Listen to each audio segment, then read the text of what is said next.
ಆಕಾಶವಾಣಿ ಪ್ರಚಲಿತ ವಿದ್ಯಮಾನ ಓದುತ್ತಿರುವವರು ಲಿಂಗಾನಂದ. ವಿಷಯ ಬಡವರ ಸಬಲೀಕರಣ, ಒಂದು ದಶಕದ ಒಳಗೊಳ್ಳುವಿಕೆಯ ಪರಿವರ್ತನೆ. ಬರಹ ಕೃಪೆ ಭಾರತ ಸರ್ಕಾರದ ವಾರ್ತಾ ಶಾಖೆ. ಕಳೆದ ಒಂದು ದಶಕದಲ್ಲಿ ಭಾರತವು ಬಡತನ ನಿರ್ಮೂಲನೆ, ಸಾಮಾಜಿಕ ರಕ್ಷಣೆ ಮತ್ತು ಕಲ್ಯಾಣ ವಿತರಣೆಯಲ್ಲಿ ಗಮನಾರ್ಹ ಪರಿವರ್ತನೆಗೆ ಸಾಕ್ಷಿಯಾಗಿದೆ. ಸಾರ್ವಜನಿಕ ನೀತಿಯು ಒಳಗೊಳ್ಳುವಿಕೆ, ಪ್ರವೇಶ ಸಾಧ್ಯತೆ ಮತ್ತು ಕೊನೆಯ ಹಂತದ ತಲುಪುವಿಕೆಯ ತತ್ವಗಳಿಂದ ಮಾರ್ಗದರ್ಶಿಸಲ್ಪಟ್ಟಿದೆ.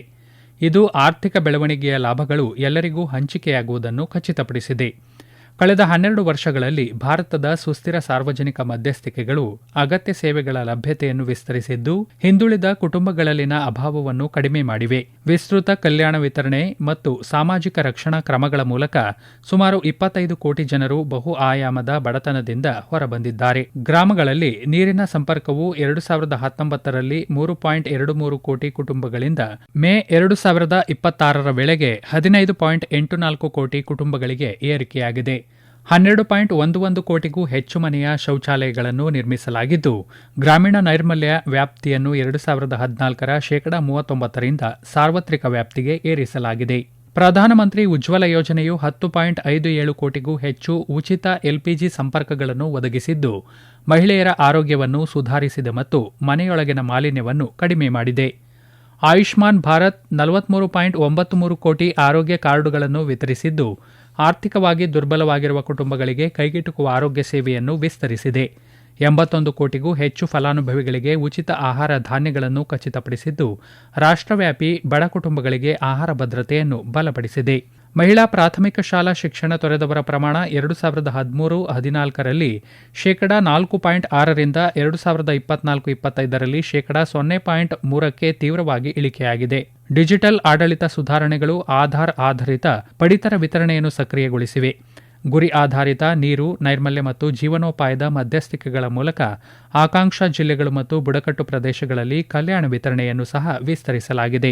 ಗಮನಾರ್ಹವಾಗಿ ಸರಾಸರಿ ಹಣದುಬ್ಬರವು 2004ರಿಂದ 2014ರ ಅವಧಿಯಲ್ಲಿ 8.1 ಇದ್ದದ್ದು 2014ರಿಂದ 2025ರ ಅವಧಿಯಲ್ಲಿ 5.1ಕ್ಕೆ ಇಳಿಕೆಯಾಗಿದೆ. ಇದು ಹೆಚ್ಚಿನ ಬೆಲೆ ಸ್ಥಿರತೆಗೆ ಮತ್ತು ಕುಟುಂಬಗಳ ಕೊಳ್ಳುವ ಶಕ್ತಿಯ ಸುಧಾರಣೆಗೆ ಕೊಡುಗೆ ನೀಡಿದೆ. ಅದೇ ಸಮಯದಲ್ಲಿ ಭಾರತದಲ್ಲಿ ಬಹು ಆಯಾಮದ ಬಡತನ 2013-14ರಲ್ಲಿ 29.17 ಇದ್ದದ್ದು 2022-23ರಲ್ಲಿ 11.28ಕ್ಕೆ ತೀವ್ರವಾಗಿ ಇಳಿಕೆ ಕಂಡಿದೆ. ಇದು 17.89 ಶೇಕಡಾವಾರು ಅಂಶಗಳ ಕಡಿತವನ್ನು ಪ್ರತಿಬಿಂಬಿಸುತ್ತದೆ. ಈ ಅವಧಿಯಲ್ಲಿ ಸುಮಾರು 25 ಕೋಟಿ ಜನರು ಬಹು ಆಯಾಮದ ಬಡತನದಿಂದ ಹೊರಬಂದಿದ್ದಾರೆ. ಈ ಪ್ರಗತಿಯು ಕಲ್ಯಾಣ ಯೋಜನೆಗಳು ಮತ್ತು ಸಾಮಾಜಿಕ ರಕ್ಷಣಾ ಕ್ರಮಗಳ ಬೃಹತ್ ವಿಸ್ತರಣೆಯಿಂದ ಚಾಲಿತವಾಗಿದೆ. ಪ್ರಮುಖ ಮಧ್ಯಸ್ಥಿಕೆಗಳಲ್ಲಿ ಆರ್ಥಿಕ ಒಳಗೊಳ್ಳುವಿಕೆ ಮತ್ತು ಕೈಗೆಟುಕುವ ಆರೋಗ್ಯ ಸೇವೆ, ಆಹಾರ ಭದ್ರತೆ, ವಸತಿ, ಜೀವನೋಪಾಯದ ಬೆಂಬಲ ಮತ್ತು ಡಿಜಿಟಲ್ ಆಡಳಿತ ಸುಧಾರಣೆಗಳು ಸೇರಿವೆ. ಸುಧಾರಿತ ಮೂಲಸೌಕರ್ಯ ಮತ್ತು ಸಾರ್ವಜನಿಕ ಸೇವಾ ವಿತರಣೆಯು ಈ ಪ್ರಯತ್ನಗಳನ್ನು ಮತ್ತಷ್ಟು ಬಲಪಡಿಸಿವೆ. ಈ ಉಪಕ್ರಮಗಳು ಗ್ರಾಮೀಣ ಮತ್ತು ನಗರ ಭಾರತದಾದ್ಯಂತ ಲಕ್ಷಾಂತರ ಬಡ ಕುಟುಂಬಗಳ ಜೀವನ ಮಟ್ಟವನ್ನು ಹೆಚ್ಚಿಸಿವೆ. ಸರ್ಕಾರದ ಮಧ್ಯಸ್ಥಿಕೆಗಳು ಗ್ರಾಮೀಣ ಮತ್ತು ನಗರ ಭಾರತದಾದ್ಯಂತ ನೀರಿನ ಸಂಪರ್ಕ, ನೈರ್ಮಲ್ಯ ವ್ಯಾಪ್ತಿ, ಎಲ್ಪಿಜಿ ಲಭ್ಯತೆ ಮತ್ತು ಗ್ರಾಮೀಣ ವಿದ್ಯುದೀಕರಣದ ಮೇಲೆ ಕೇಂದ್ರೀಕರಿಸಿವೆ. ಈ ಪ್ರಯತ್ನಗಳು ಸುಧಾರಿತ ಜೀವನ ಮಟ್ಟ, ಮಾನವ ಅಭಿವೃದ್ಧಿ ಮತ್ತು ದೊಡ್ಡ ಪ್ರಮಾಣದಲ್ಲಿ ಮೂಲಭೂತ ಸೇವಾ ವಿತರಣೆಯ ಕಡೆಗಿನ ವಿಶಾಲ ಪರಿವರ್ತನೆಯನ್ನು ಪ್ರತಿಬಿಂಬಿಸುತ್ತದೆ. ಕಳೆದ ಒಂದು ದಶಕದಲ್ಲಿ ಸ್ವಚ್ಛ ಇಂಧನ, ಸುರಕ್ಷಿತ ಕುಡಿಯುವ ನೀರು ಮತ್ತು ಸುಧಾರಿತ ನೈರ್ಮಲ್ಯಕ್ಕೆ ಪ್ರವೇಶವು ಭಾರತದ ಕಲ್ಯಾಣ ಮತ್ತು ಸಾರ್ವಜನಿಕ ಆರೋಗ್ಯ ಕಾರ್ಯತಂತ್ರದ ಕೇಂದ್ರ ಸ್ತಂಭವಾಗಿ ಹೊರಹೊಮ್ಮಿದೆ. ಬೃಹತ್ ಪ್ರಮಾಣದ ಮಧ್ಯಸ್ಥಿಕೆಗಳು ಜೀವನ ಮಟ್ಟವನ್ನು ಗಮನಾರ್ಹವಾಗಿ ಹೆಚ್ಚಿಸಿವೆ ಮತ್ತು ಆರೋಗ್ಯದ ದುರ್ಬಲತೆಗಳನ್ನು ಕಡಿಮೆ ಮಾಡಿದೆ. ಇದು ವಿಶೇಷವಾಗಿ ಗ್ರಾಮೀಣ ಮತ್ತು ಹಿಂದುಳಿದ ಪ್ರದೇಶಗಳಲ್ಲಿ ಮಾನವ ಘನತೆಯನ್ನು ಬಲಪಡಿಸಿದೆ. 2019ರಲ್ಲಿ ಪ್ರಾರಂಭಿಸಲಾದ ಜಲಜೀವನ್ ಮಿಷನ್ ಗ್ರಾಮೀಣ ಕುಟುಂಬಗಳಿಗೆ ಕುಡಿಯುವ ನೀರಿನ ಸಾರ್ವತ್ರಿಕ ಪ್ರವೇಶವನ್ನು ಸಾಂಸ್ಥಿಕಗೊಳಿಸುವ ಒಂದು ಪರಿವರ್ತನಾಶೀಲ ಮೂಲಸೌಕರ್ಯ ಉಪಕ್ರಮವಾಗಿದೆ. ಗ್ರಾಮೀಣ ಮಹಿಳೆಯರು ನೀರನ್ನು ಹೊತ್ತು ತರುವ ದೀರ್ಘಕಾಲದ ಹೊರೆಯನ್ನು ಕಡಿಮೆ ಮಾಡಲು ಈ ಮಿಷನ್ ಅನ್ನು ಪ್ರಾರಂಭಿಸಲಾಯಿತು. ಈ ಕಾರ್ಯಕ್ರಮವು ಗ್ರಾಮೀಣ ಜನಸಂಖ್ಯೆಯ ಆರೋಗ್ಯ, ಶೈಕ್ಷಣಿಕ ಸಾಧನೆ ಮತ್ತು ಸಾಮಾಜಿಕ ಆರ್ಥಿಕ ಸ್ಥಿತಿಯಲ್ಲಿ ಮಹತ್ತರವಾದ ಪ್ರಗತಿಯನ್ನು ಸುಗಮಗೊಳಿಸುತ್ತದೆ. ಇದರ ಕಾರ್ಯತಂತ್ರದ ಆದ್ಯತೆಯನ್ನು ಪ್ರತಿಬಿಂಬಿಸುವಂತೆ ಹಣಕಾಸಿನ ಹಂಚಿಕೆಯು 2020-21 ಮತ್ತು 2026-27ರ ನಡುವೆ ಸುಮಾರು 488ರಷ್ಟು ಹೆಚ್ಚಾಗಿ 67,670 ಕೋಟಿ ರೂಪಾಯಿಗಳನ್ನು ತಲುಪಿದೆ. ಆಗಸ್ಟ್ 2019 ಕೋಟಿ ಇದ್ದ ಮನೆಯ ನಲ್ಲಿ ನೀರಿನ ಸಂಪರ್ಕ ಮೇ 2026ರ ವೇಳೆಗೆ 15.84 ಕೋಟಿಗೆ ಏರಿದೆ. ಇದು ಒಟ್ಟು 19.35 ಕೋಟಿ ಕುಟುಂಬಗಳಲ್ಲಿ ಶೇಕಡ 81.87% ವ್ಯಾಪ್ತಿಯನ್ನು ಸೂಚಿಸುತ್ತದೆ. ಇದಲ್ಲದೆ ಹರ್ ಘರ್ ಜಲ್ ಅಭಿಯಾನದಡಿ 2.77 ಲಕ್ಷ ಗ್ರಾಮಗಳು 100% ನಲ್ಲಿ ನೀರಿನ ಸಂಪರ್ಕವನ್ನು ಸಾಧಿಸಿವೆ. ಇದಲ್ಲದೆ ಈ ಉಪಕ್ರಮವು ಆಕಾಂಕ್ಷಾ ಜಿಲ್ಲೆಗಳು ಮತ್ತು ಬ್ಲಾಕ್ಗಳಲ್ಲಿನ ಗುರಿ ಆಧಾರಿತ ಮಧ್ಯಸ್ಥಿಕೆಗಳ ಮೂಲಕ ಅಭಿವೃದ್ಧಿಯ ಅಸಮಾನತೆಗಳನ್ನು ನಿವಾರಿಸಿದೆ. ಆಕಾಂಕ್ಷಾ ಜಿಲ್ಲೆಗಳಲ್ಲಿ ಮನೆಯ ನಲ್ಲಿ ನೀರಿನ ಸಂಪರ್ಕವು ಆಗಸ್ಟ್ 2019ರಲ್ಲಿ 23.62 ಲಕ್ಷ ಇದ್ದದ್ದು ಮೇ 2026ರ ವೇಳೆಗೆ 2.20 ಕೋಟಿಗೆ ಏರಿದೆ. ಅದೇ ರೀತಿ ಆಕಾಂಕ್ಷಾ ಬ್ಲಾಕ್ಗಳಲ್ಲಿ ಮೇ 2026ರ ವೇಳೆಗೆ 1.11 ಕೋಟಿ ಕುಟುಂಬಗಳು ನಲ್ಲಿ ನೀರಿನ ಸಂಪರ್ಕವನ್ನು ಪಡೆದಿವೆ. ಈ ವ್ಯವಸ್ಥಿತ ವಿಸ್ತರಣೆಯು ಸಾರ್ವಜನಿಕ ಆರೋಗ್ಯ ಮತ್ತು ಗ್ರಾಮೀಣ ಘನತೆಯನ್ನು ಹೆಚ್ಚಿಸುವ ಬಲವಾದ ಬದ್ಧತೆಯನ್ನು ಉಲ್ಲೇಖಿಸುತ್ತದೆ. ಜಲಜೀವನ್ ಮಿಷನ್ನ ಕಾರ್ಯಾಚರಣೆಯ ಮಾರ್ಗಸೂಚಿಗಳು ಹರ್ ಘರ್ ಜಲ್ ಚೌಕಟ್ಟಿನ ಅಡಿಯಲ್ಲಿ ಗ್ರಾಮಗಳಿಗೆ ಪ್ರಮಾಣೀಕರಣದ ಅವಶ್ಯಕತೆಗಳನ್ನು ನಿರ್ದಿಷ್ಟಪಡಿಸುತ್ತವೆ. ಈ ಸಾಂಸ್ಥಿಕ ಗಮನವು ಕುಡಿಯುವ ನೀರಿನ ಲಭ್ಯತೆಯ ಗಮನಾರ್ಹ ವಿಸ್ತರಣೆಗೆ ಕಾರಣವಾಗಿದೆ. ಪ್ರಮುಖ ಸಮುದಾಯ ಸಂಸ್ಥೆಗಳು ಮತ್ತು ಕುಟುಂಬಗಳಾದ್ಯಂತ ನಲ್ಲಿ ನೀರಿನ ಪ್ರವೇಶದ ಸಮಗ್ರ ಪೂರ್ಣತ್ವವನ್ನು ಸಾಧಿಸಿದ ನಂತರವೇ ಗ್ರಾಮವನ್ನು ಪ್ರಮಾಣೀಕರಿಸಲಾಗುತ್ತದೆ. ಈ ಸಂದರ್ಭದಲ್ಲಿ ನಲ್ಲಿ ನೀರಿನ ಸಂಪರ್ಕ ಹೊಂದಿರುವ ಶಾಲೆಗಳ ಸಂಖ್ಯೆಯು ಆಗಸ್ಟ್ 2019ರಲ್ಲಿ 29,711 ಇದ್ದದ್ದು ಮೇ 2026ರ ವೇಳೆಗೆ 9.23 ಲಕ್ಷಕ್ಕೆ ಏರಿಕೆಯಾಗಿದೆ. ಇದೇ ಅವಧಿಯಲ್ಲಿ ಅಂಗನವಾಡಿ ಕೇಂದ್ರಗಳಲ್ಲಿ ನಲ್ಲಿ ನೀರಿನ ವ್ಯಾಪ್ತಿ 15,464ರಿಂದ 9.66 ಲಕ್ಷಕ್ಕೆ ಏರಿಕೆ ಕಂಡಿದೆ. ಇದಲ್ಲದೆ ಗ್ರಾಮ ಪಂಚಾಯಿತಿಗಳು ಮತ್ತು ಸಮುದಾಯ ಆರೋಗ್ಯ ಕೇಂದ್ರಗಳಲ್ಲಿ ನಲ್ಲಿ ನೀರಿನ ಸಂಪರ್ಕ 3.93 ಲಕ್ಷ ಸಂಸ್ಥೆಗಳನ್ನು ತಲುಪಿದ್ದು ಇಂತಹ ಸೌಲಭ್ಯಗಳ ಪೈಕಿ 77.27% ಒಳಗೊಂಡಿದೆ. ಶುದ್ಧ ಕುಡಿಯುವ ನೀರಿನ ಲಭ್ಯತೆಯು ನೀರಿನಿಂದ ಹರಡುವ ರೋಗಗಳನ್ನು ಕಡಿಮೆ ಮಾಡಿದೆ, ನೈರ್ಮಲ್ಯವನ್ನು ಬಲಪಡಿಸಿದೆ ಮತ್ತು ವಿಶೇಷವಾಗಿ ಮಕ್ಕಳು ಹಾಗೂ ಹದಿಹರೆಯದ ಬಾಲಕಿಯರಿಗೆ ಉತ್ತಮ ಶೈಕ್ಷಣಿಕ ಫಲಿತಾಂಶಗಳನ್ನು ಬೆಂಬಲಿಸಿದೆ. ಸ್ವಚ್ಛ ಭಾರತ ಮಿಷನ್ ನಗರ 2014ರಲ್ಲಿ ಉದ್ಘಾಟಿಸಲ್ಪಟ್ಟಿದ್ದು, ಇದು ಭೌತಿಕ ಮೂಲಸೌಕರ್ಯ ಮತ್ತು ನಡವಳಿಕೆಯ ಬದಲಾವಣೆ ಎರಡನ್ನೂ ಗುರಿಯಾಗಿಸಿಕೊಂಡಿರುವ ಬಹುಮುಖಿ ಕಾರ್ಯತಂತ್ರವಾಗಿದೆ. ಬಯಲು ಶೌಚ ಮತ್ತು ಮಲಹೊರುವ ಪದ್ಧತಿಯನ್ನು ನಿರ್ಮೂಲನೆ ಮಾಡುವುದರ ಜೊತೆಗೆ ಕಳಪೆ ಗುಣಮಟ್ಟದ ನೈರ್ಮಲ್ಯ ಸೌಲಭ್ಯಗಳನ್ನು ಪರಿವರ್ತಿಸುವುದು ಮತ್ತು ಪುರಸಭೆಯ ಘನತ್ಯಾಜ್ಯ ನಿರ್ವಹಣೆಯನ್ನು ಸಾಂಸ್ಥಿಕಗೊಳಿಸುವುದಕ್ಕೆ ಈ ಉಪಕ್ರಮವು ಆದ್ಯತೆ ನೀಡುತ್ತದೆ. ಈ ಪ್ರಮುಖ ಆಂದೋಲನ ಸಾಮಾಜಿಕ ರೂಢಿಗಳನ್ನು ಮೂಲಭೂತವಾಗಿ ಬದಲಾಯಿಸಿದೆ ಮತ್ತು ನೈರ್ಮಲ್ಯ ಮೂಲಸೌಕರ್ಯಕ್ಕಾಗಿ ಬೇಡಿಕೆಯನ್ನು ಹಾಗೂ ಬಳಕೆಯನ್ನು ಗಣನೀಯವಾಗಿ ಹೆಚ್ಚಿಸಿದೆ. ODF ಎಂದರೆ ಬಯಲು ಶೌಚ ಮುಕ್ತ ಸ್ಥಿತಿಯಾಗಿದೆ. ಈ ಸ್ಥಿತಿಯಲ್ಲಿ ಯಾರೂ ಬಯಲಿನಲ್ಲಿ ಮಲವಿಸರ್ಜನೆ ಮಾಡುವುದಿಲ್ಲ ಮತ್ತು ಪ್ರತಿಯೊಬ್ಬರೂ ಶೌಚಾಲಯಗಳನ್ನು ಬಳಸುತ್ತಾರೆ. ODF ಪ್ಲಸ್ ಎಂದರೆ ಆ ಪ್ರದೇಶ ಕೇವಲ ಬಯಲು ಶೌಚ ಮುಕ್ತವಾಗಿರುವುದು ಮಾತ್ರವಲ್ಲದೆ ಅಲ್ಲಿ ಪರಿಣಾಮಕಾರಿಯಾದ ಘನ ಮತ್ತು ದ್ರವ್ಯ ತ್ಯಾಜ್ಯ ನಿರ್ವಹಣೆಯ ವ್ಯವಸ್ಥೆಯೂ ಇರುತ್ತದೆ. ಇದರ ಪರಿಣಾಮವಾಗಿ ಆ ಪ್ರದೇಶದಲ್ಲಿ ಒಟ್ಟಾರೆ ಸ್ವಚ್ಛತೆಯು ಕಣ್ಣಿಗೆ ಕಾಣುವ ಮಟ್ಟದಲ್ಲಿರುತ್ತದೆ. ಮುಂದಿನ ಹಂತವಾಗಿ ODF ಪ್ಲಸ್ ಎಂದರೆ ಆ ಪ್ರದೇಶದಲ್ಲಿರುವ ಎಲ್ಲ ಶೌಚಾಲಯಗಳು ಕಾರ್ಯನಿರ್ವಹಿಸುತ್ತಿರುತ್ತವೆ ಮತ್ತು ಅವುಗಳನ್ನು ಸರಿಯಾಗಿ ನಿರ್ವಹಣೆ ಮಾಡಲಾಗುತ್ತಿರುತ್ತದೆ. ಅಷ್ಟೇ ಅಲ್ಲದೆ ಆ ಪ್ರದೇಶದಲ್ಲಿನ ಮಲದ ಕೆಸರು ಮತ್ತು ಒಳಚರಂಡಿ ನೀರನ್ನು ನೇರವಾಗಿ ಚರಂಡಿಗಳಿಗೆ ಅಥವಾ ಜಲಮೂಲಗಳಿಗೆ ಬಿಡುವ ಬದಲಿಗೆ ಸುರಕ್ಷಿತವಾಗಿ ಸಂಸ್ಕರಿಸಲಾಗುತ್ತದೆ. 2014ಕ್ಕಿಂತ ಮೊದಲು ಗ್ರಾಮೀಣ ಭಾರತದಲ್ಲಿ ಸುಮಾರು 55 ಕೋಟಿ ಜನರಿಗೆ ಸೂಕ್ತ ನೈರ್ಮಲ್ಯ ಸೌಲಭ್ಯಗಳ ಕೊರತೆಯಿತ್ತು. ಇದು ಗಂಭೀರ ಸಾರ್ವಜನಿಕ ಆರೋಗ್ಯ ಸವಾಲುಗಳಿಗೆ ಮತ್ತು ಸಾಮಾಜಿಕ ಘನತೆಯ ಕುಸಿತಕ್ಕೆ, ವಿಶೇಷವಾಗಿ ಮಹಿಳೆಯರು ಮತ್ತು ಮಕ್ಕಳಿಗೆ ಕಾರಣವಾಗಿತ್ತು. ಇದಕ್ಕೆ ಪ್ರತಿಕ್ರಿಯೆಯಾಗಿ ಅಕ್ಟೋಬರ್ 2014ರಲ್ಲಿ ಸ್ವಚ್ಛ ಭಾರತ್ ಮಿಷನ್ ಗ್ರಾಮೀಣವನ್ನು ಉದ್ಘಾಟಿಸಲಾಯಿತು. ಈ ಕಾರ್ಯತಂತ್ರದ ಆದ್ಯತೆಯು ಹಣಕಾಸಿನ ಹಂಚಿಕೆಯಲ್ಲಿನ ಶೇಕಡ 83ರಷ್ಟು ಹೆಚ್ಚಳದಲ್ಲಿ ಪ್ರತಿಬಿಂಬಿತವಾಗಿದೆ.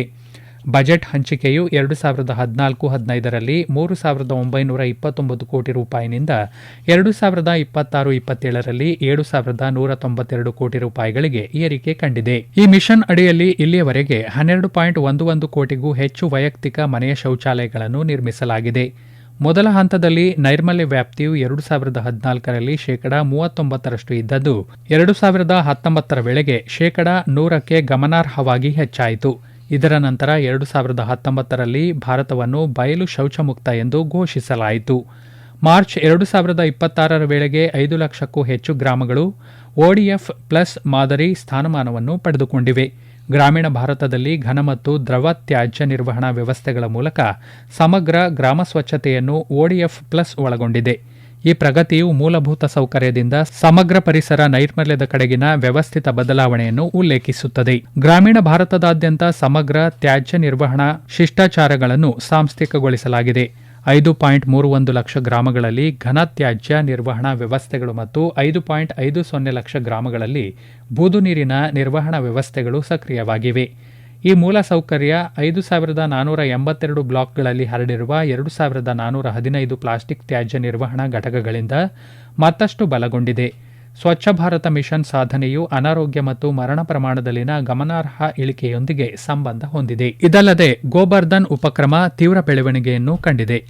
ಇದು 2018-19 ಹಣಕಾಸು ವರ್ಷದಲ್ಲಿ 14 ಕಾರ್ಯನಿರ್ವಹಣಾ ಬಯೋಗ್ಯಾಸ್ ಸ್ಥಾವರಗಳಿಂದ ಮೇ 2026 ವೇಳೆಗೆ 1,213ಕ್ಕಿಂತ ಹೆಚ್ಚು ಸ್ಥಾವರಗಳಿಗೆ ವಿಸ್ತರಿಸಿದೆ. ತ್ಯಾಜ್ಯ ನಿರ್ವಹಣಾ ಮೂಲಸೌಕರ್ಯ ಮತ್ತು ಜೈವಿಕ ಶಕ್ತಿ ಉತ್ಪಾದನೆಯ ಈ ವ್ಯವಸ್ಥಿತ ಏಕೀಕರಣ ವೃತ್ತಾಕಾರದ ಆರ್ಥಿಕತೆಯತ್ತ ದೃಢವಾದ ಪರಿವರ್ತನೆಯನ್ನು ಉಲ್ಲೇಖಿಸುತ್ತದೆ.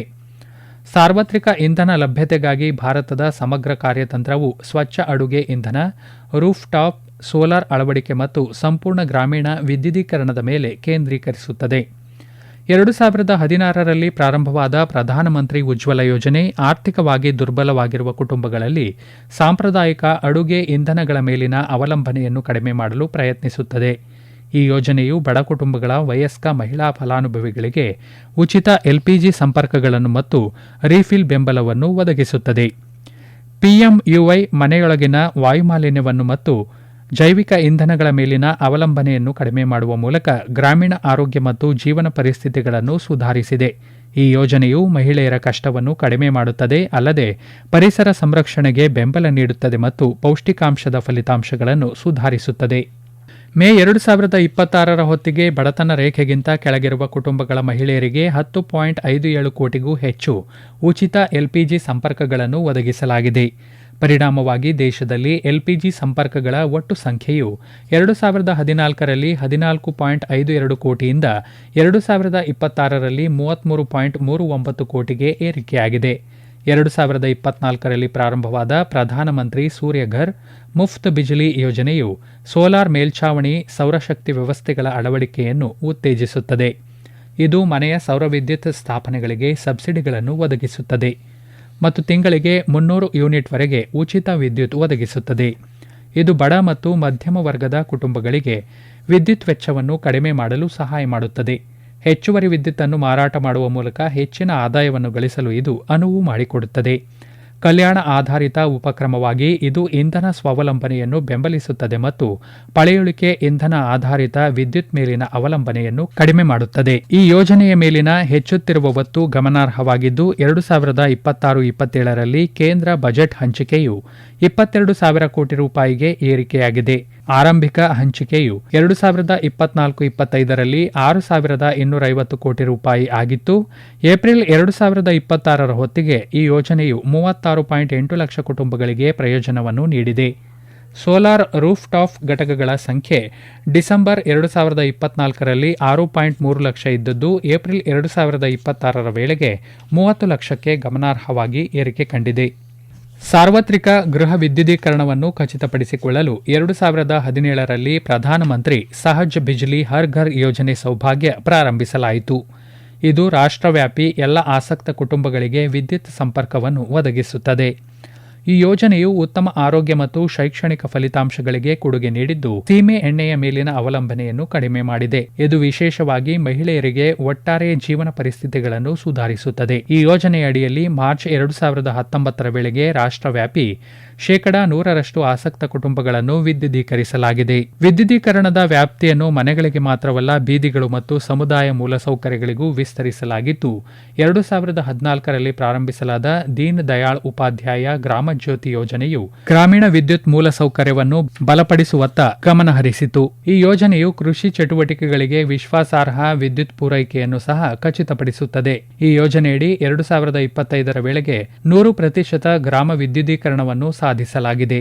ಅಂತಹ ಗುರಿ ಆಧಾರಿತ ಮಧ್ಯಸ್ಥಿಕೆಗಳು ರಾಷ್ಟ್ರವ್ಯಾಪಿ ವಿದ್ಯುತ್ ಪ್ರವೇಶ ಮತ್ತು ಲಭ್ಯತೆಯನ್ನು ಗಮನಾರ್ಹವಾಗಿ ಸುಧಾರಿಸಿದೆ. ಗ್ರಾಮೀಣ ಪ್ರದೇಶಗಳಲ್ಲಿ ಸರಾಸರಿ ದೈನಂದಿನ ವಿದ್ಯುತ್ ಪೂರೈಕೆಯು 2014-15 ಹಣಕಾಸು ವರ್ಷದಲ್ಲಿ 12.5 ಗಂಟೆಗಳಷ್ಟು ಇದ್ದದ್ದು 2025-26 ಹಣಕಾಸು ವರ್ಷದಲ್ಲಿ 22.6 ಗಂಟೆಗಳಿಗೆ ಏರಿಕೆಯಾಗಿದೆ.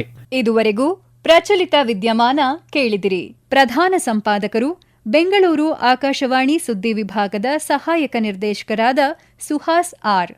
ಈ ಕಾರ್ಯಕ್ರಮ ಆಕಾಶವಾಣಿ ಬೆಂಗಳೂರು ಪ್ರಾದೇಶಿಕ ಸುದ್ದಿ ವಿಭಾಗದ ಕೊಡುಗೆ.